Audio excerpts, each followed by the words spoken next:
Сайн байна уу? Нэг юм асууж болох уу? Юм асууж болох уу? Би Та цаарай. 3000 төгрөгөөр ямар хоол авч идэх боломжтой вэ?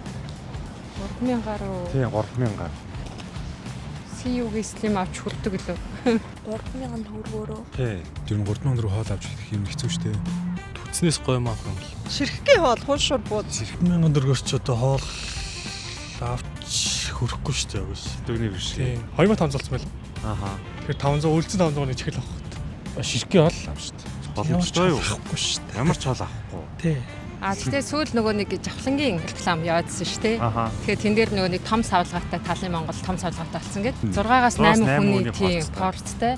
Тэгээ тийм хоолыг 18000-аар гэхээр нэг хүний 3000-аар хоол идэх боломжтой юм байна. Та авч иж үзсэн үү? Талын Монголыг бол жижиг савлгаатай зөндөө авч идэж үзчихсэн. Томын. Тийм. Томын арайхаа үзээгүй байгаа. Ааха. За баярлалаа их чи. Тэгвэл ингээд томын танд ингээ гарын бэлэг болоо За үзсэн. баярлалаа. За За тэгвэл манай гэрхэнд яг болох юм байна. Таваасаа идэг. Талын Монголыг ер нь хэрэгэлдэг үү? Хаяад бол хэрэгжилтэй. Хэрэгэлчихнэ. За баярлалаа. За Ингээд талын Монгол брендийн борцтой шүлэн илүү том савлгаатай болж ингээд 6-аас 8 хүн хувааж идэх боломжтой болсон. Гадуур загдаж байгаа нь болохоор 18000 төгрөг. Тэгэхээр нэг хүний 3000 төгрөгөөр энийг бодлож авах боломжтой гэсэн. Эдээний дээж болоод энэ хүү бүтээгдэхүүнийг өөртөө чинь бэлэг болж өгч байгаа шүү. За. Баярлалаа. Маш их баярлалаа.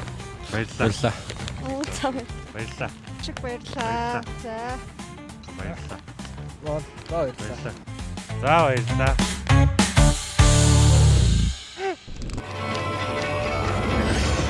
Талын Монгол айгал их бүтэв.